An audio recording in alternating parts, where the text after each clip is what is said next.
Well, we continue with the Professor Romano Romade, and he introduced by the late 1860. What's happened to Degas? Degas has shifted from his initial foray to story painting and regional observation on contemporary life.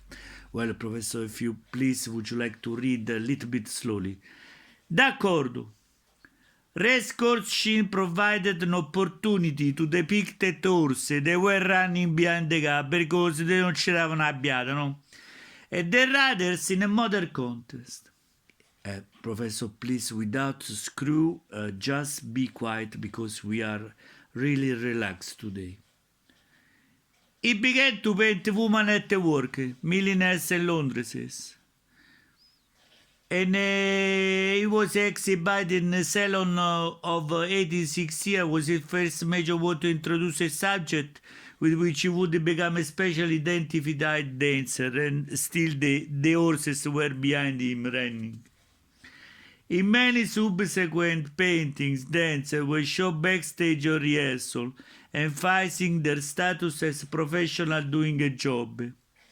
From 1870, Degas increasingly painted ballet subjects, partly because they sold well and provided him with neither income after his brother debts has left the family bankrupt. Degas began to paint cafe life as well, in works such as L'Absinthe and Singer with the Glove that they already lost in the car. His painting often hinted at narrative content in a way that was highly ambiguous. For example, Interior has present a conundrum to art history in search of a literary source, Teresa Raquin, has been suggested but it may be a depiction of prostitution, and that was very dangerous because still the horses they were running behind the car. As his subject matter changed, so too did Degas' technique. The dark palette that bore the influence of Dutch painting gave way to use of vivid colors and bold brush strokes. Paintings such as Place de la Concorde read as snapshots, freezing moments of time to portray them accurately, imparting a sense of movement. They are still the horses behind the gas and behind the artist. The lack of color in 1874, the ballet rehearsal on stage, they were, and in 1876, the ballet instructor, and the horses, they were also running behind the instructor. Can be said to link with this. Well, Professor, but why these horses? They were running behind everybody. The answer is in your brain. If you don't find the answer in your brain, you cannot find the answer in Degas. The changes to his palette brushworks and sense of composition all evidence the influence that both the Impressionist movement and modern photography, please, and no selfie, with his spontaneous images of kilter angles had on his work. Well, please, Professor, blurring the distinction between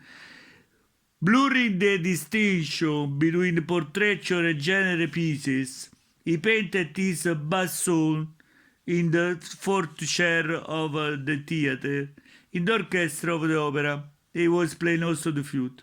As one of 14 musicians in orchestra, Pitt viewed as true by a member of the audience. Above the musicians can be seen only the legs and the tutu of the dancers because they were very nice. And they were doing a little mirror that in Naples they called a specchietto. The figures cropped by the edge of the painting. Art historian Cel Stacchi also compared the viewpoint to that of the Street Spectre Ballet and said that Degas' fascination with the picture of movement, including the movement of spectator eyes during a random glance, che ci giravano gli occhi, no? The eyes they were turning all the theater. And that was the reason that they call it, and is properly speaking, about Impressionist. Well, thank you very much, Professor Romano Romade. It was very interesting. We take a short coffee break. Thank you.